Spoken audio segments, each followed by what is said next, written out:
we're live. We're back. It's Tuesday. We're breaking down the slate tonight, so we're kind of doing it, in real time. It's 11 gamer, so it's June 2nd. It's gonna be a fun slate. They have the big kind of flagship. I feel like every week they do one of these like 111s where it's like 100K. This one's 200K up top.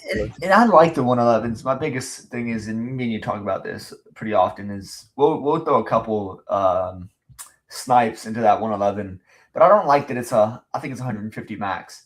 I prefer the, in you as well, the 333, the 555, 888, even the $1,000 tournaments that can be 8 entry max, because then you're not losing as much equity. I mean, neither you nor I is going to play the 150 entries it takes to do the 111. We just won't do that. I mean, and nothing we'll do, but we'll put 4 or 5 entries in each and see what we can do. So yeah, I think it's tricky. It's like, to your point, also you do have to be like 7,000 people, right? Rather than like 700 people to win 100K, you have to be 7,000 to win 200. I mean, you love the bigger price pool up top. It is 12 games, so I do feel like make your stance. Don't be all over the place, and you can win this tournament. You can beat. I mean, we've both beat like 20,000-30,000 people in MLB contests before. It's not impossible to do. Stick to your stacks. Don't try to pick the best player from every game, because I see casuals do that all the time. They're like, oh, I like Judge tonight, or I like Judge tonight, but like it's like they're like picking their best players, and it's like then at the end it's like you have like a 2-1-1-1-1, and technically yes, those teams can win, but that's like the random team that wins the Million Maker in NFL. The guy does $120 quarterback unstacked. Yeah, like things that don't make sense. Or like a quarterback unstacked that's like a shit quarterback, like just a passing attack quarterback, like not a guy that has. Let me run DraftKings NFL. Like, we're removing defense, we're adding super flex. Yeah, what a fun model that is. Like, listen, sports can be predictable to a point, right? We know there's variance in all sports, right? You can stack the best team and the best batter goes over 4. We understand that happens, but especially in football, if you take the defensive out, there's less variance, right? 100%. I can't tell you how many times last year I had amazing teams in the 150 3-entry max, and the Minnesota Vikings scored 2 defensive touchdowns. It's like the defense is like, because it's a onesie position, you can only play 20 teams in a day. If the defense scores 50 points, I mean, obviously that's an exaggeration, but it's going to kill you, right? You built the best team, your defense scores 2, and the best defense scores 40. You're dead. So you don't see that in baseball. It's a luck box. It's a luck box thing. To your point, I think honestly, if they didn't want to do super flags, which I love for college football, it makes it so fun. Just remove defense altogether. Like, if you don't want to add another like super flex, just remove defense. Add a super flex. It just makes it adds an extra constraint. I love that, and I kind of like that. Because then you start getting into 2 quarterback builds, 4 running back builds. I mean, like 6 receivers. And I think you partially touched on this for baseball. Like the thing for Judge, I mean, I like Judge a lot tonight, but let's say Judge hits a home run, maybe let's just say Judge hits 2 home runs. There's so many outfielders, you're not really dead, right? You can win a tournament without Judge hitting home. That's just a fact, right? It's those onesie positions that really affect you, right? That's why I was lamenting on defense. It is. But, like if Ben Rice hit 2 home runs and put up 46 points, it would be hard to replace. Like you're going to be like, oh shit, even other good first base output is like, oh, you're like 14, awesome. He hit a home run, but he's down 30 points to the first baseman. You can't replace that stuff. Yeah. You're like, oh, my 1% outfielder hit a home run and has solo shot, scored 14 points. What a good play. But it's just like, there's 40 other guys that scored more than that. So it's just like the 12 game slate you kind of want. Yeah, you want the teams that score runs, right? And like ideally, it's like we've both been in the situation where we 5-stack a team and like the guy that puts up 30 points we don't have in the stack, and you're just kind of pissed at yourself. I think you did that with Schwarber one time. You stacked the Phillies and left Schwarber off. A good example is last night. Is like we built pretty similar, but I think I scored top 10% in all the contests, and you were just missed. But it was like the difference was just like I played Lane Thomas, you played Isaac Collins, and then Lane Thomas hit a grand slam. It's like those pieces. Like Isaac Collins is a better player than Lane Thomas, just straight up he is. But it's just like, you build your stacks and you hope it's your guys. And that's the reason you stack, right? Because it's so hard to isolate bats. We know Judge is amazing. And, you don't want to leave him off your stacks. And he's a fine one-off because – and that's generally where I lean, right? You want to use your best batters as the one-offs, right? You use your stack, and the stack is kind of it's irrelevant to who you're playing in the stack. You build a 5-man stack. You hope that team scores 10. But when you're one-offing guys, you really want it to be a guy that has some talent, right? You don't want to one-off a guy that has no talent, no stolen base, no home run upside. So and I think you play similar, right? So if you're going to one-off guys, you can one-off Ohtani, one-off Judge. And obviously those guys work in a stack, but those guys make sense because Judge could hit 2 home runs in a night. It's like, oh, that's a lovely one-off, right? So the basics in terms of stacking is this. You want to do a 5-3, a 4-3-1, or 4-4. Generally speaking, those are I feel like that is a repeatable process with how you win DFS, especially in baseball. to me, it's not like, yeah, you can pick the best player, and like the casuals will do that because they see their favorite team, favorite players. But I think generally speaking, I think you're another strategy I think that works too is the 5-1-1. Right, so the 5-1-1-1. So just like 5, you have your stack, and you're like, okay, I'm uncertain about the kind of second priority I want to go to. Yeah. So like this, we're talking about single entry high dollar, right? If you had to funnel everything to one team, a 5-1-1-1 is great because you're like, okay, I have 5, and just what other pieces fit that do have upside. So I do that sometimes. But yeah, I think that makes sense. I think that makes sense when your 5-man stack's expensive and you're like, shit, I don't. It's like at that point, it's really tough to get a secondary stack that you like that's correlated. Exactly. So you're like, oh, how do I get the cheap bats that are worth like playing? I don't. I always want to correlate, right? I'll generally like kind of low hanging fruit. You want a 5-3, but don't 5-3. Don't just force a 3-man stack in where you're like, this is kind of not like what I want to play, but there's a 3-man stack, right? Like find your priorities. Like you build around your 3 or 4 priority teams on the slate, and you and I do a good job of that. It's like what? Like last night we were pretty different. We'll be a little different tonight if I kind of know you, but I think just build around those 3 or 4 teams you like, and you just pull that player pool down, right? You can have 20 guys you want to play. Narrow it down for that single entry build, and that's usually what we attack. I know the 111 tonight we stated that. I think I'll build 3 or 4. Yeah, so, same. Not too much. It's just it's like a tournament. It's like take your shots, but like don't drop 10 grand on this tournament. It's just tough to win, and you're gonna be competing against 150 maxers. Like we're not playing that volume. So, do you want to let's get into it? I think there's 12 games. We'll kind of breeze through some of these. I think we'll have spots that we pass on. Anything you like that you want to jump into before you start, though? I think you may have frozen on me. You're back a little bit, but it's still a little freezy. All right, you're back. Yeah. Yeah. Is that me? Is that me or you? Is that me or you? I don't know. I hear a baby yelling in the background. Yeah, I think that's my baby, let me just check mine. Yeah. That's my. Well, I can do. I'm gonna lead us into the games here. We got Cleveland at New York. This game's interesting. So you have Cam Shittler on the mound. I call him Shittler. And then Joey Cantillo. This is it. Like so, Cam is the most expensive pitch on the slate at 10-5. Generally speaking, I don't like playing pitchers against Cleveland. I feel like they're kind of pesky. They have a good offensive lineup, kind of top to bottom. We talk about this. They're like just professional hitters up and down.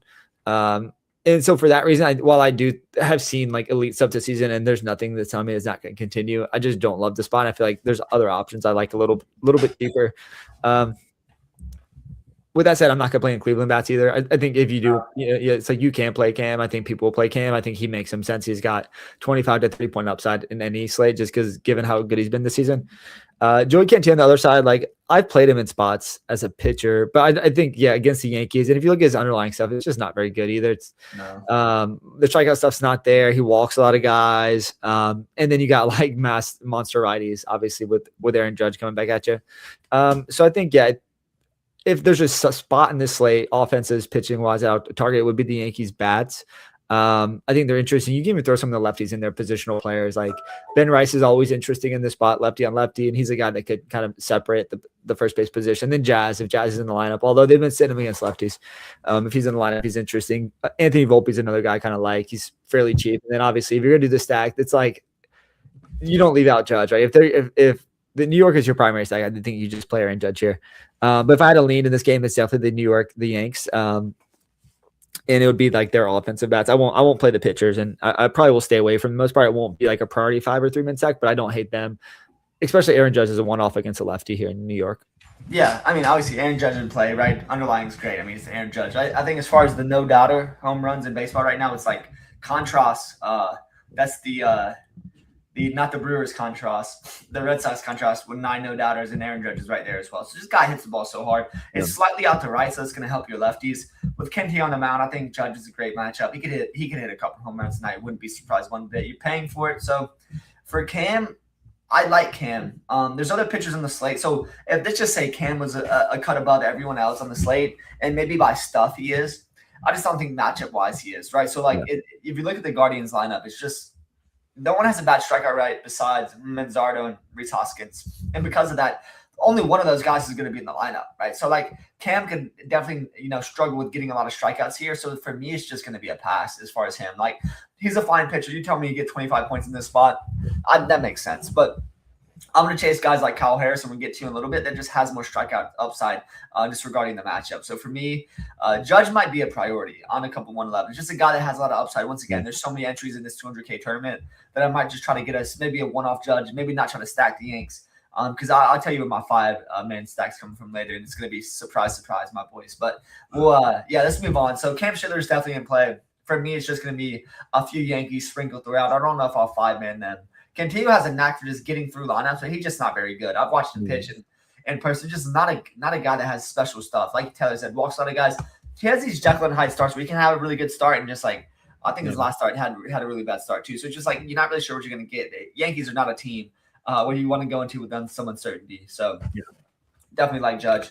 Schiller's fine. Not going to be playing him just because I think there's other guys that I do prefer. Yeah. So let's get to the next game. We have the Royals on the road versus the Reds. Weather in here is fine, 70 degrees, blowing out to right a little bit, so that helps the lefties. But you got two lefties on the mound, Noah Cameron for the Royals and Andrew Abbott for the Reds. And if you know me, you know I hate Andrew Abbott. You know, for me, he's just the luckiest pitcher in all of baseball. And I can't help myself. I hate Andrew Abbott and love the Royals. Like, giddy up. I really hope they leave a lot of these lefties in the lineup today. So this would be a 5-man stack. I'm going to prioritize in the 111. It's just, man, obviously Bobby Witt, don't leave him off. He's probably my favorite hitter in baseball. I mean, you have Ohtani, you have Judge, you have all these guys that are just special. But Bobby Witt's just, watch him play baseball. He's just the best. I mean, just a complete shortstop. He's just so fun to watch play. But yeah, like Jack Kaggs, like a lot of these guys. Actually, I think we do have the lineup. So we have Lane Thomas bat leadoff. And what we're going to see there is kind of interesting. So I love when a guy like this bats leadoff in a stack that could be popular. It's just a complete fade for me. This is because this is something I do want to touch on because it's just we see the lineup now, doing this a little bit later in the day. Whenever I see this is a complete avoid, right? We know the Great American Ballpark, small park, right, is just going to be a place where people want to go to for bats. They're going to see Lane Thomas batting leadoff at 2-2. He was 2-2 last night, hit a grand slam. Just fade him. I mean, it's just like one of those the easiest. Like his underlying bat profile is not special. The thing with him, he does steal a little bit, right? But for me, it's just like, I'm just not going to play that spot, right? It's just a perfect chance for me to get off of some ownership and continue with my 5-man, right? So we still have Bobby Witt in the lineup. No Carter Jensen, but Salvador Perez I like. Starling Marte batting cleanup. What?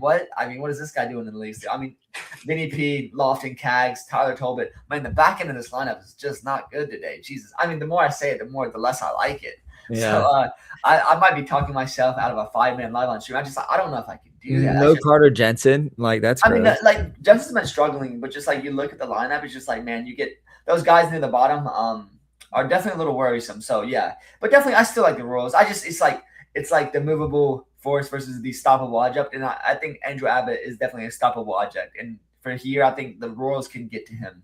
I'm just staying at this lineup. It's just really hard to kind of prioritize them. I do want to play them, though, because maybe people see this lineup and go to it for a source of value. So I'm going to try to find the bats in this lineup that I have to pay up for. That's obviously going to be Bobby Witt. But let's just go to the other side. I like the Reds, too. I mean, Noah Cameron, another guy that's not much better than Andrew Abbott, gets really lucky and just doesn't have very good stuff. I think South Stewart, Super Mario, goes home, goes bang, bang tonight and hits a couple. Hits his mystery box. So I think he's a great play. Batting third. For me, it's really those guys, 3, 4, 5. You see South Stewart, Eugenio, and Spencer Steer. Those guys carry most of the power in that lineup. And I wouldn't be surprised if any 3 of those, maybe 2 of those 3, hit home runs today. So for me, it's going to be bats in this game for sure. I'm going to have to rethink what I've done for my lineups currently, just with the current lineups. But what are your thoughts? Yeah, so like the Kansas City lineup is a no-go from a 5-man stack. I just don't know. There's not 5 batters I like their profile enough to play 5 batters from that game. I mean, it could be low owned given that like it's like I don't even want to interrupt, but I think it's going to be higher owned now because like Lane Thomas is batting leadoff and Starling Marte. I kind of hate that. I wish they were expensive. Yeah. With that said, I love Cincinnati. They'll be on all my teams. So you mentioned the guys. I love South Stewart. I love the righties in the middle lineup, but then I also love Edwin Arroyo and Matt McClain in the end. So I like a sneaky wraparound stack here. You can get, because we have the lineup out right now. So you can get 3 through 5 and then 8, 9. And I like that a lot. Edwin he's the prospect they just called up. He's about like 400 before they called him up. And his bat profile is pretty like long term is decent. It's not like phenomenal, but like he's gonna be playing while Ellie's out. But I like him and Matt McClain in the back of the lineup. People won't play those guys given they're batting 8th, 9th, but I think they're pretty interesting here. I wish they would call Noah and Marte back up. The guys, dude, that lineup would be sick if they like replace Dunn or Dane Myers and put Noah Velli, because he's hitting the ball well too. So well. I don't know why they haven't called him back up, but like he would fit this lineup so well. But I like those guys a lot. So Cincinnati will be a lot of my teams. Edwin's super cheap, so I like that. I like Matt McClain, he's pretty cheap. And then I love Sal Stewart, but DraftKings, you have to kind of choose between him and Eugenio Suarez, and I think I prefer Suarez at price. But like, come on, Stewart's been phenomenal. But I love Eugenio Suarez, so I think he'd be like my home run bet if we're picking this game. Quick update, but let's move to the next game because I know we're kind of dragging it on. But no Aaron Judge for the Yankees, so which makes me just hate that team even more. Like, it is crazy. We don't realize this, but like you saw it when Soto was out. Like it's more than that bat just being in the line. It's just like the presence it brings, right? The presence of confidence it brings, and like what pitchers have to do when they don't see Aaron Judge in the line, they just take a sigh of relief. They're like, oh, this guy's not lineup, fantastic. So it just makes me, I'm gonna totally rethink the bill, which is fine. I mean, I love to kind of tinker. So it's a puzzle. You don't know the pieces. We won't know how they fit together till the end of the slate. So you're trying to build a puzzle in real time when you don't know what the picture looks like. So dude, I jam those. I cut the corners, jam those puzzle pieces in, and we're gonna see. Yeah. All right, let's get to the next one. What's on we have Gosman for the Jays in the it's not Sutter, so it's in Truist Park. What am I thinking? Where's that at? Sutter Home Park? No. Where's Truist located? It's Buckhead. Buckhead, that's right. Yeah, listen, have you been there? Like, we're Braves fans, man. It is so fun there. Well, they have such a good setup there. So anyway, so Bryce Hunter is on the mound for the Braves. Another guy's just not been special, but his underlying suggests he's fine. I generally don't want to stack against Gosman, but you could. I mean, the guy's shown cracks. He's the type of guy that could give up 10 runs and just be like, oh, I'm not surprised. Acuna is just ripping the cover up the base right now. I remember there was a tweet that was like, is Acuna that good? And he's like, yeah, I'm that good. And now he's running again, so for sure, Acuna's always in play. It's just not going to be a priority for me on this slate. Good hitting park, but both pitchers are competent. I think you like the Jays a little bit more than me. If I was stacking a side, even as a Braves fan, it might just be stacking the Blue Jays away against Elder, who's definitely gettable. So that's all I have in this game. What are your thoughts? Yeah, we'll be quick in this one. I don't like either pitcher. To your point, the Braves offense has been too good. We've seen like definitely cracks from Gosman. I think an interesting tournament play is Toronto. Like at some point, like variance will come due for Bryce Elder. And it could be against Toronto here at home. So I think Toronto's interesting. They're not a priority. This will be like they probably won't make a 111 because I just don't. I like other spots more, like Cincinnati more. So I think I'm gonna completely fade both pitchers. But I think if I had to choose, this had to be Toronto, maybe like a 3-man stack or maybe like a one-off lad here. Also really like Barso, the lefty in Truist. So that's all I have from this one. We can keep it going. I don't have much else to add. All right, let's go to the next game. This is maybe where you want to grab a pitcher from. Man, this is a guy I've been stacking against. It hurts my soul that he's this expensive when I want to play him. And it's Mr. Davis Martin on the bump for the White Sox versus Connor Prepolip. Connor's a guy that I thought I might want to play as a prospect, but man, Davis Martin just might be a priority at 9-7. I just don't like. I think that the Twins are probably the worst lineup in baseball. And you get a righty on the mound as Davis Martin, who has a 27% strikeout rate and a 5% walk rate. I'm just gonna play him. Yeah. He has some downside for sure. I mean, he's not. I don't think he's this guy long term. No. We're just gonna ride it while the confidence is high. There's some stat like once a pitcher gets blown up, his neck starts usually a little bit down from that. It's like this is him. Like I think he's just riding this momentum. He's having strikeouts, and this is another easy matchup for him. So I'm just gonna play Davis Martin with some confidence here. I really want to. So I don't know if Prepolip's the guy. I don't even know if Jacob Gonzalez will be in the lineup. But Jacob Gonzalez is a top prospect. He's only 2K. For the White Sox. I just don't know if he'll be on lefty with Prepolip on the mound, but I'm going to play him just because I love my prospects. So when he gets a good matchup, when he's in the lineup, I'm definitely going to play a little bit of him. But yeah, definitely Davis Martin, the priority in this game. I'm probably just going to be avoiding bats wholesale though. Yeah, we're in the same. It's like kind of the opposite of the last game. I think both pitchers are firmly in play. Prepolip has looked shaky at times. He's still got underlying good strikeout numbers. Davis Martin is someone you have to continue to consider. I just like. It's like you're buying Bitcoin at its peak. It feels somewhat like, right? It's like buying Davis Martin at 9.7 seems crazy. We were stacking against him when he was 6K. And so you got to shake that bias off, but he's just been good. The numbers suggest he's been good. He's going to continue to be good. It's a good spot in Minnesota here. With that, I think price adjusted, maybe I prefer Prepolip a little bit more, just given the $2,700 discount. But it's gonna be pitcher and pass on the offenses altogether. Nothing else to add. All right, we're cruising along. So next we have another. I think this is where I'm going to get my ace from. We have the Giants. McDonald on the bump for the Giants, and then Kyle Harrison for the Brewers. Kyle Harrison just had a lot of prospect pedigree. His underlines are phenomenal. Just play Kyle Harrison. Just play him in this spot. He's going to be 40% owned. Just do it. It's just the right play tonight. He won't be 40% owned, but I like him. He's going to be 40% owned. Interesting. 12 games. There's 24 teams. Just with 30% strike rate, 60% walk rate, and everyone knows the Giants suck, and they even worse against lefties. So it's just like matchup couldn't be better. For me, it's just gonna get them to get a giga jam across all contests. So yeah, if he burns me, he burns me. It's not gonna overthink it. You don't win at pitching, you lose at pitching, right? So like you don't win here. You have to win with your stacks. You lose at pitching, and playing Kyle Harrison is just going to be a block, and it's something I'm just going to do everywhere. So that's as easy as that. He's a great play, great matchup. No more needs to be said on him. Yeah. So nothing from San Francisco then, McDonald. Oh, don't you add? I mean, nothing for San Francisco. No chance I'm playing San Francisco. I mean, you could definitely play the Brewers against McDonald. We saw the Brewers get to a better pitcher in Landon Root yesterday. I mean, McDonald's not Root, not even close, right? So it's just like, well, you can play the Brewers. But once again, I mean, the Brewers do what they always do is they scored 16 runs and they saw a position pitcher in the last few innings who was throwing 60 miles an hour, and they still hit 0 home runs. That's the thing. They're not a good power team. The only difference is, and this is something I'll play going forward, is Jackson Churrio's his StatCast is way better than it was in previous seasons. He does run, and now he's lifting the ball and he's hitting the ball hard. Like he's gonna have games where he has multiple home runs. Yeah. Is it here? I don't know. I don't think I'll play it just because you're paying up for it. But in my stacks, I mean, their StatCast page is phenomenal. I mean, the Brewers, so good. They're so good.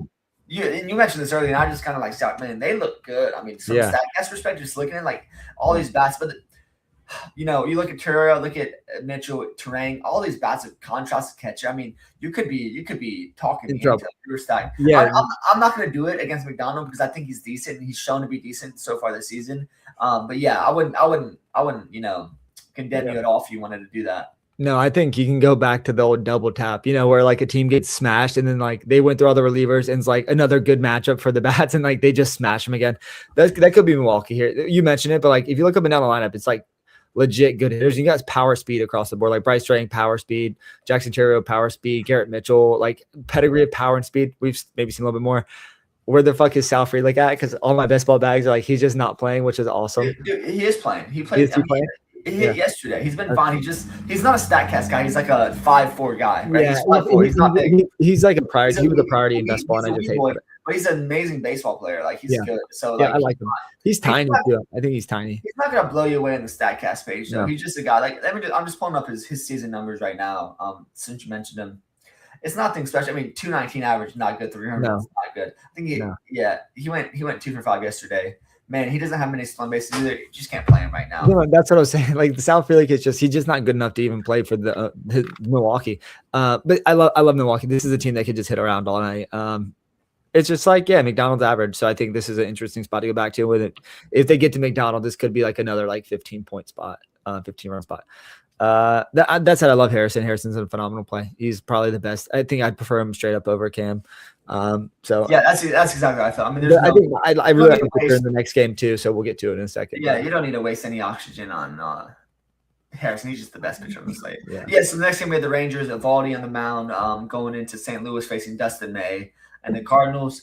Both these underlying stuff for both these pitchers is kind of suspect. Both guys getting pretty hard hits and exit velos, but the strikeout stuff's okay for Evaldi. We saw Dustin May almost throw a no in the last game, which is crazy.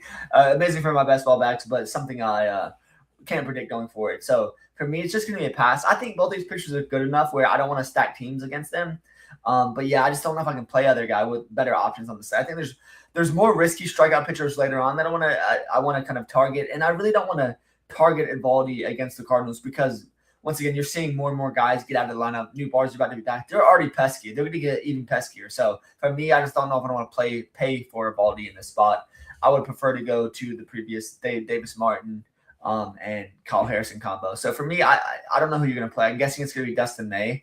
I just don't know if you can trust that what he did last time is truly who he is. So. Yeah, it's interesting. Yeah, I prefer Evaldi, and partly because when you look at his StatCast, it's like kind of a mirage because he's had like 2 horrible starts that have like kind of skewed his numbers. But the good starts we've seen closer, like what he was last season, which is a no near elite strikeout guy. What you've mentioned though is a good point. So like he's 9.5.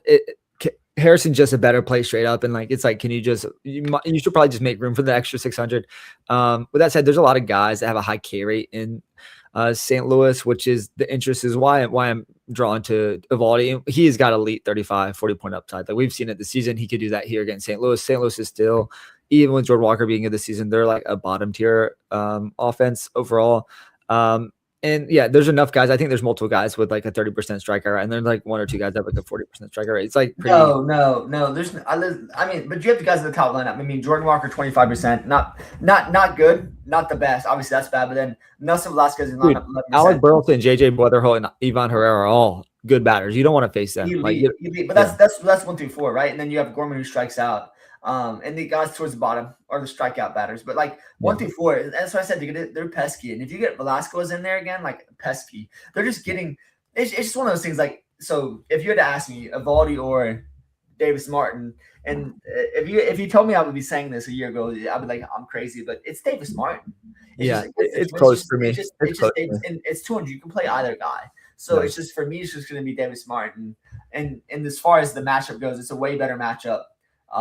As far as the batters he has to face, and the park is fine for both guys, right? So there's no concern there. But yeah, Evaldi's a guy that can just shove too. So like I totally get it. I mean, he's definitely not a bad play. I don't like Dustin. I'm just worried that like he's just so Jekyll and Hyde. To your point, it's like he has these like interestingly good starts, and then he like disappears and just like 7 hits, 3 earned runs. Right, man, I shouldn't have played him. I'm curious, what do you think the strikeout numbers are in these guys? I haven't looked, so I'm just curious. What do you think? So Harrison's is 7 currently, which is pretty good. Davis Martin's is 5.5, and then Evaldi's is 6.5. So it's fairly close. Yeah. So strikeout lean towards Evaldi, but I think it's close. What's Cam's strikeout number? Let me see. It's probably the highest. I'm going to assume. No, it's not. It's him and Harrison are like nearly identical. Harrison's slightly better. Okay. And then just Evaldi's like right behind him. But I like Evaldi here a lot. So I'm interested in him. That's it from this game though. Nothing else. I'm not playing St. Louis, and I'm not gonna be playing Dustin May. All right, let's go to the Cubbies. So the A's are going to the Cubs, going to Wrigley. It's a Gage. I think it's Gage Jump. What's a fun name? He's a top 100 prospect, 40th, I think, for the Athletics. I mean, 40th overall in the MLB, and maybe 3rd for the Athletics, and then tie on the bump for the Cubs. Another game where I might just pass because only because the wind's blowing in and both these pitchers are serviceable, right? Yeah. But like both pitchers are serviceable, but neither have a high strikeout rate. And maybe Gage Jump could show that. But it's professional leagues, right? So it's just like I need to see what he is at the MLB level, not AAA, not AA. I need to know what he is here. So I'm just gonna pass here. And obviously, I don't want to target the Cubs unless you're an ace pitcher anyway. So for me, it's gonna be passing this game. Can't play bats, can't play pitching. Even with the wind blowing in, usually it's both these teams are teams I like to stack, but just in these matchups, respectively, I just don't want to do it. Yeah. Gage Jump is a sick name. Like you wish he played basketball. It's just a sick name. And I think he could be good. I think the Cubs are pesky. I just can't do it. I haven't seen enough of him at the pro level to be like, yeah, you can confidently play him. Wind's blowing in, so downgrade to all the bats. And I think both pitchers are confident. This kid could be a low, like sub 6.5 run total. Not something you're gonna want in DFS. That's it for me, though. I think we can move to the next one here. I got one interesting take in this game. Yeah, it's going to be Bubba Chandler probably, right? So we have the Pirates on the road versus the Astros. Bubba Chandler's on the mound for the Pirates, and then Mike Burrows for the Astros. Man, this is another spot where, like, you could tell me you want to play either pitcher. Both guys projected early on in the season to be special. Neither lineup's that daunting, right?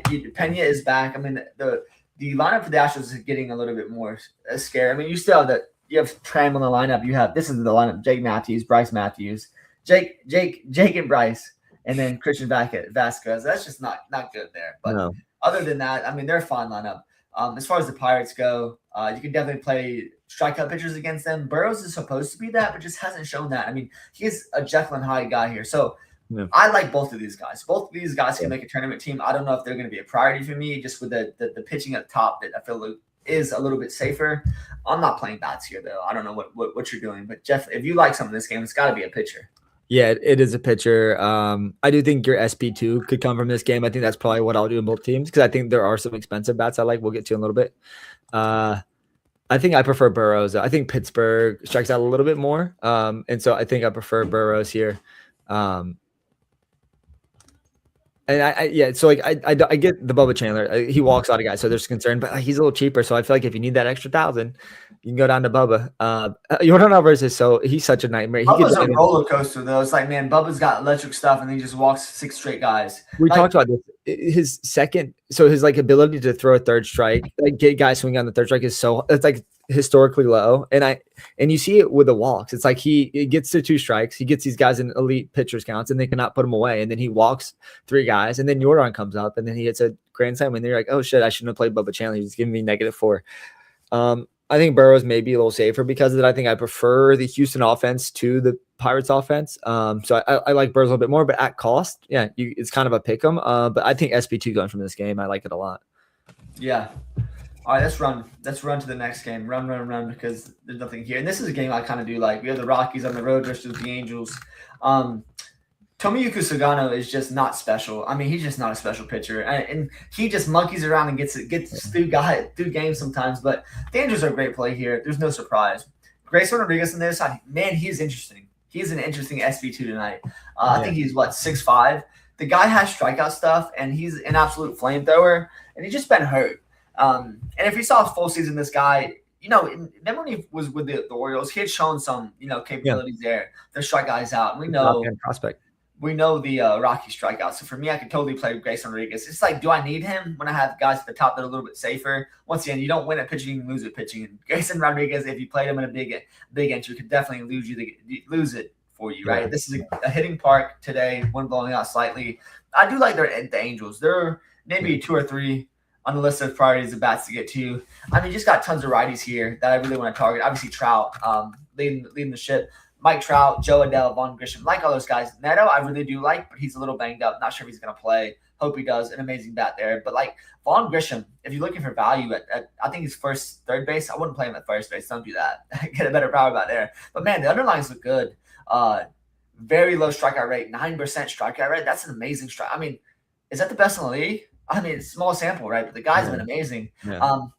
He's a guy who played for the Braves once upon a time and had some pedigree, which just can never get him in the lineup. So I do like him as a value, and maybe a guy not a lot of people go to. So him, Trout, Adele would be the priorities here if I'm playing anything, which I might. So you might see me with some Angels. Yeah. Definitely not playing the Rockies against Grayson Rodriguez. So it's funny. Earlier today, I was going full sicko mode. I'm like. I was trying to convince myself that Sugano was a good play. That he was in play at 5K. I'm like, he's 5K. Like, could he? Because he put up 20 points this season. I'm like, could he do the Angels or not? That could have a lineup. The truth of the matter is this: he's not. So historically, he's been at bat. He gives up the fly ball. This year, he hasn't really given up home runs that often. That's not his bugaboo. He's just getting hit every game. So you can't play him. Let me add to that though. So yesterday, I was watching the Reds game and. The guy was like, Avila for the Royals, doesn't give up any home runs. And we're talking about sexual samples. And then Blade, deep, gone. It's well, there's a home run, right? Yeah. It's just sometimes the sample's so low, the guys are giving up hard hits and exit velos at the wazoo just on the ground. It doesn't really matter. It's not like you need a full season to say, is this guy giving up a lot of home runs? I don't know if you remember. There was a stretch where David Wright for the Mets went on this binge where he was just hitting 7 home runs in a row, right? It's just sometimes it's just the guys are hitting the ball hard, and they just need the right set of circumstances, right? Yeah. So, Sugano's a guy the Angels are a great play. I think they're probably the top 1 or 2 plays in the slate, just price adjusted. The spot can be better. Sugano is not the core's lineup is not. I mean, bullpen's not good. The starter's not good here in Sugano. I think they make so much sense. I think I like his spot better, and so I think I'm gonna go there. But I like them a lot. Again, I'm picking my spots, but the Angels could put out multiple runs here. And I think there's really interesting DFS plays from this game. When it comes to Grayson Rodriguez, I don't like Colorado. When it comes to Grayson Rodriguez, so I think I prefer Bubba Chandler straight up, and he's 300 cheaper. So I just won't get to Grayson Rodriguez. I think I want to see him get a couple more starts under his belt. A bet right now, Grayson Rodriguez. Let's just go from DraftKings scoring. Grayson Rodriguez beats Bubba Chandler tonight. Yeah, he could. I don't like it either way. You owe me the flagship tournament tomorrow. Just straight up. Oh, not a man of his word here. But like, it's such a pick. I do prefer Chandler. I'll take Chandler. Right, yeah. This is the tricky thing is like I think Chandler has shown more this season because we haven't seen much from Grayson Rodriguez and we don't know how long he'll go. But the kicker here is like Grayson. All I need to see from Grayson is like, is he healthy and is he throwing gas? And the answer is yes and yes. He's healthy and he's throwing gas. So yeah, I'm in. I mean, like, listen, let everything else work off of that nasty fastball. So yeah. Let's move on to the next game though. Yeah, let's do it. All right, what we got next? This is your boys. I think your boys is what you're going to be playing. The Dodgers and Eric Lauer. Man, that got bounced around. And then Eric Lauer, and then we have Michael Soroka on the mound for the Diamondbacks. For me, I'm going to let you take the floor because I don't really like this game. It's going to be a pass. But for you, I think you have a big lean and a lot of exposure in this game. So you go ahead. Yeah, I really like the Dodgers here. I think they'll probably make 3-5 minute sack on most of my teams I built tonight. Soroka's like, it's like you look at the record 7-2, like, wow, he must have been pretty good. But he's just been average. Like he's been a high-end 3, low-end 4 pitcher when you just look at the stuff this season. And the Dodgers just have so many DF. I mean, obviously, we don't have to mention Shohei. Everyone knows Shohei, but Freddie's been hitting the ball really well, and the results haven't been there. But like, man, everything underlying says he's going to like his strikeout rate's super low. He's just ripping the cover off the ball. Andy Pages, who's now playing, I mean, he's playing every day, but he's been smashing it. You can even throw like Max Muncy in here, who I like. But I think for me, it'd definitely be like Shohei, Freddie, and Pages on every one of my Dodger stacks, and then I'll throw in like an additional maybe Ryan Ward. His stuff looks great, but like I don't know if he'll play. Alex called play last night. Ryan Ward usually will play against a righty. So I think he's going to be in there, and if he's in there, I like him a ton. And then Will Smith and or Dalton Rushing, but like both those catchers too. So this will probably those stanky platoon bats out like Call and Freeland and Ward out of my lineup. Like but Ward's a prospect. He's dude. Look at it. Go to his numbers. He's good too. Like he's hitting the ball well. He's a prospect, and they're going to play him here against the righty. I like him a lot. Like when he's played, he's been productive. He's the Dodgers' 19th prospect. Yeah, which is pretty good because it's the Dodgers' 19th prospect. You want me to deep? I mean, the Dodgers. I mean, they sell their farm system now. Let's see what he's done at AAA. Just curious. You want me to jump into here? Now that we're here, I should see how he's done at AAA this year. Minors. See what he's got. I mean, bat speed not special, so I just want to see if he's got anything here in the minors that looks anything. Yeah, but keep talking about this game. I'll pull his stats up. Yeah, so really that's it, dude. That's it. So like I like the Dodgers a lot. I don't like either pitcher, Eric Lauer, or obviously don't like Soroka because I'm gonna play the Dodgers. I think this will be a late night hammer for me. It's just the Dodgers. Like Jesus Christ, dude. Ryan Ward hit 36 home runs in AAA last year, which is kind of nuts. So like it's the PCL, which is like the easiest place to hit home runs, like in division and in AAA. This guy's hit 36 home runs in 2025, 34 in 2024. That's impressive. 21 in 2023. Yeah, 28. And he's like 2.5 or 2. How old is he? How old is he? I don't know, but he's gonna get more playing time with Teoscar hurt, obviously, and I think as long like he's 28, so he's kind of the Isaac Collins of prospects. Like he's not like really a prospect. I mean, he's 28, right? But man, that's kind of impressive. It's impressive and it's a good spot, and I think he'll play over Alex Call. Alex Call doesn't usually start unless it's against a lefty, and then in this case, I think Ward just been better anyway. So they said he may start just getting regular lineups against both-handed pitchers.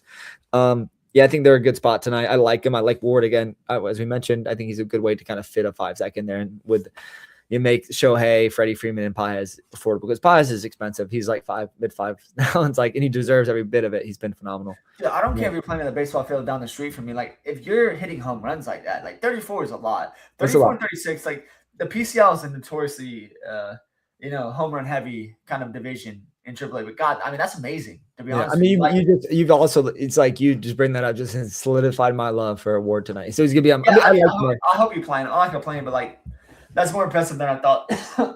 I've never heard of this guy before. And interesting. Yeah, he is. I think he in his second game he had a home run too. Cool. Well, let's get to the last one here. There's not much. There's not a ton I like from this. Who got on the bump for the Mets? So the Mets are going to the Mariners. I got Tong. Tong may be an opener. Jonah Tong, and the guy is Jonah Tong's a good prospect. I mean, he's the Mets number 2 prospect, number 35 prospect overall. Like, how deep is he going to go? The guy does have decent strikeout stuff, but he's mostly just really pitch to contact guy. So really don't want to target him. But in the same breath, I mean, Jonah Tong is a guy I do believe in. I think he could be a permanent fixture in the Mets rotation. So I don't want to play the Mariners either. Same with Gilbert. I mean, Gilbert's had a really weird season. The underlines are still okay. Decent striker rate, very good walk rate. And this is just going to be a pass, right? We saw this game last night. It was 3-2. You can see something 3-2 again. You don't want bats, you don't want pitching. So that's going to be my synopsis on this game, though. Yeah, 12-game slate. This is a complete pass. I think Gilbert could put up in the 25 to 30 range, but I think there's multiple pitchers that could be in that range tonight. I just don't like the risk is higher to me with Gilbert. So yeah, this is a complete pass game. I think that kind of wraps the 12-gamer though. Yeah. All right. Listen, who's your priority? So my priority tonight, this is going to be the Royals. Is you the Dodgers? Yeah, so it's Dodgers 1. Then secondary would be Cincinnati. So that's kind of primary. Like the primary, 1-1.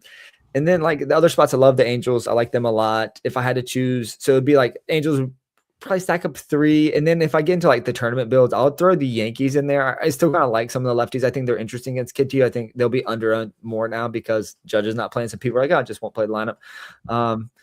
And then Toronto would be like the other place I would like maybe sprinkle some bats in. So like those 4 teams would be like spots I would be like consider bats from. I guess like maybe I'll throw a wild card in. There's Milwaukee. We talked about this already, but I think Milwaukee's really interesting too. So like those 5 teams. You got 5 teams. Yeah, so yeah, but pretty much that's where we're gonna pull players from. So those 5 teams on a slate where there's 11 games. There's 22 teams. So there's 17 teams I won't be playing bats from. So like those 5 teams, I'll get back. It just it really just depends on how pitchers shake out. Like I want to look at the lineups. I want to look. So like I need to look at the Dodgers lineup. I need to see Milwaukee's lineup. Like that's gonna kind of dictate where I go within those 5 teams. I'm assuming we probably have overlap there. I think Kansas City's on your list. That's not on my list. I know you probably like. You probably like the Dodgers. I'm assuming they would be on the bill. No, not at all. No, it's gonna be mostly Royals, Angels for me. And I might try to get Contrarian somewhere else as sprinkle pieces, but really it's just I'm gonna isolate the builds there. The Reds I like too, so I didn't. So just three teams batters, no one else. Probably not. No. Interesting. You like Milwaukee, but I think you talked yourself into Milwaukee a little bit. No, I didn't. I just. Expensive. No, I'm just like I'm isolating the build, right? I'm gonna isolate it. It's 3 teams. If these 3 teams are the priorities you want to have tonight, that's what we'll do. And we'll ride with that. Listen, I live by the sword, die by the sword. I mean, I'm happy to follow my sword, and these teams don't get there. So I really don't like to have 2 teams as priorities that are in the same game. I just think as far as the Reds game goes, like both those guys are so gettable. I mean, man, we're long due in baseball for like a 10 to 9 game. I think we saw it yesterday, like the Tigers, Tampa Bay. Yeah, and like that's what happens. Like Dylan Ding Dong Dingler hit 2 home runs. I mean, that happens. You need guys like that to kind of push the game forward. But it's definitely possible. So I'll probably do that in one. I think I have 5 111s reserved, and I'll probably continue. I'll probably try to make it a mixture of all those. Because listen, it doesn't matter. I mean, you could build 150 entries just playing 3 teams and different variations of pitchers, right? You don't have to play all 12 teams, right? Just like you don't have to do that. So yeah, for me, it's just, yeah. I mean, there's 22 teams on the slate, and so like I think there's spots that you should like. If you build a bunch of $11 teams, you would do more than those 3 teams that you stated. Unless you're maxing out the 111, I mean the smaller 11, don't do it. I mean, like play some of it, but like always allocate towards single entry. Like make your stand play single entry because like that's your upside. I mean, me and Taylor, I map it all the time. Like yesterday, I mean, I was top 10 percentile. And, like did enough in tournaments, but just not enough to really win anything there. Someone asked, what are good pitchers I can pick up? Interesting. So this is DFS mainly pitchers you could pick up though. So like good pitchers you can pick up. I mean, listen, there's tons of guys going to be available, right? So it's really like, what are you looking for? Like you're looking for strikeouts. You're looking for guys that are just going to be innings eaters, right? It's like something I'm worried about. People are talking about this. Like drop guys like Soriano, drop guys like Ashcraft. No, not Ashcraft. That's sketchy. I know Taylor doesn't like this, but like get off of those guys now and maybe get 2 for 1. Get 2 guys who need some innings. So for me, I mean, in season long, it's really tough to say. We're mostly just DFS and best ball, right? So it's like I guess you could like speaking of DFS and season long, maybe Gage Jump. You got to see how his start goes tonight. I think he'd be interesting pickup. He's probably been already picked up. No. This is always my thing. Is like find guys that are steady innings. You're like, what do you need? Are you looking for high upside? Like find guys that have potential strikeouts. But like, it's always a find your guys that you like, right? And just like isolate the build around them. I mean, like for me, I want to target guys that have strikeout stuff. Like Tom, the guy coming in from the Mets, great prospect, but he's just not going to get enough innings or strikeouts to be valuable. So I'm gonna give you a name, Dylan. I'm gonna give you a name. What do you think about Christian Scott? So we've seen a lot of good strikeouts, but bad ERA. Interesting. Yeah, you need some safety then. You need some safety. Would you give him a guy that you can't give him like is this season long? Is this season long? Are you looking at like, I mean, if it's season long, I'll need to know like the is it 12 man? Like what does it look like? I'd like to see. Like the guy that comes to mind is like an Andrew Abbott. don't pick up Andrew Abbott. And this is another guy, like you look at all these guys that have great surface level numbers and just avoid those guys. Maybe buy low on someone. I'm trying to think of a guy that comes to mind that you could potentially buy low that maybe people have dropped. But the thing about pitching is like anytime a good pitcher hits the waiver wire, you want to pick him up immediately. Everyone knows guys that have decent stuff and they're just going to pick him up. So for like Taylor said, maybe just buy some of these prospects. Maybe get ahead of a prospect that like maybe Robbie Snelling. Robbie Snelling is a guy like in he's hurt. He's on the 60. He's on the 60, right? So like, he hurt. He's not going to play. So who's the other guy? Tom White plays for Miami, I believe. He's ahead of Snelling. I think he may get called up. If Sean Manaea gets stretched out, like he could become a starter to some, like I don't know what he'll look like, but like I mean he's been serviceable in the last few seasons. It's funny he had said he has strikeouts but bad ERA. Like that's like the name of the game. Like that's the MLB now. It's like everyone has a bad 12-team league. Everyone has strikeout stuff but and bad ERAs. So like I mean, 12 team, it's really tough. I mean, find guys. Let's see. Find guys on good teams. So like if you have strikeouts, find guys on good teams that can get you wins. Like all right. Let me give you another name. What about Carlos Carrasco? This is okay. No, absolutely not. Hold on, let me just give the case. That's the case. He's going to get you wins because the Braves are calling him up. I feel like we could use another pitcher, but our offense is so good. Do you think he's just completely washed? And he's washed. He's washed. You can't consider Carrasco. Like it's just like So he has strikeouts, 12-team league. It's really tough to say like. Once again, we're not playing. We're looking at this from like purely a DFS angle, like daily, right? So it's like there's no good advice to give you other than just find guys on good teams that maybe people are undervaluing, right? So like, a good example is go ahead. A good example is so in the draft I sold and not pick up pitchers later in the rounds. Yeah, same here, bud. And best ball I waited for all. So guys like Shane Smith, and this is a guy who's not going to help you now, but Fetty's struggling for the White Sox. Like Shane Smith's going to come back up, and if people dropped him, he could return to being the ace of the White Sox staff. Yeah. It's just a fact. I mean, Anthony K struggling. So just like look at rotations where spots are available. I mean, Shane Smith's a guy that Bryce Miller's a guy if he's available. So he's been coming. Bryce Miller's not going to be available. Yeah, Bryce Miller's an amazing pickup. He's going to be piggyback. What about Bryson Bayo, another guy I kind of like? Bryson Bayo is another guy. Yeah, guy that you could go after that has had shaky starts, but he's better than that. He could be like a top 2 pitcher in the Red Sox rotation. Yeah. Like they've been giving him in bulk relief, but he's getting starter run. He's got 7 innings, 4. Bayo's great, but I think the last guy, really, that the guy we were stacking against, we saw pitch yesterday, is Zach Littell. Zach Littell was following that opener. Was terrible to start season, but man, he's a guy that is a better talent than had put on paper. Dude, that's the deepest of all deep. That's the Oscar Delp of the pitcher. Yeah, it is the Oscar Delp. But dude, Zach Littell we saw what he did yesterday. He's a fine pitcher now. I mean, we talk about this. Guys need to build confidence. So like, find a guy that's on a good team that can get a win. And Zach Littell does not fit that mold, and I know that, right? So. It'd have to see. Like, I'd be curious who this guy's pitchers are, but I don't want to. I don't want to waste any more. Well, time. Rips and singles. Yeah, let us know if you do pick up a pitcher or like you have questions. Let us know. Shoot it. We'll give you our unwarranted. Our like our advice generally is so short-sighted. Best decision in the second round was an amazing pick. I mean, I have some of him in baseball, but the problem is now he's hurt, and I'm worried. That big boy not coming back. He's been hitting moonshots too. Yeah, I think he got a PRP injection in his hamstring, which is never good. No, like, it's just never good. You could see, I mean, he scored though this season, so there's still benefit there. That guy, getting him in the 17 rounds is still. It's the same reason. Like all the MLB teams that pass on Murakami are just that was a huge mistake. That guy's amazing. I mean, he'll be back, and he should be back. And the White Sox are a good team, so that guy's an amazing pickup that late in the 17th round. 100%. We got to jump up. Yeah, Rips and Singles. Let us know who you picked up or who you want to pick up. Yeah. And if it's Zach Littell, I'm going to blame Dylan. That's all your fault. Yeah, I'm too short-sighted.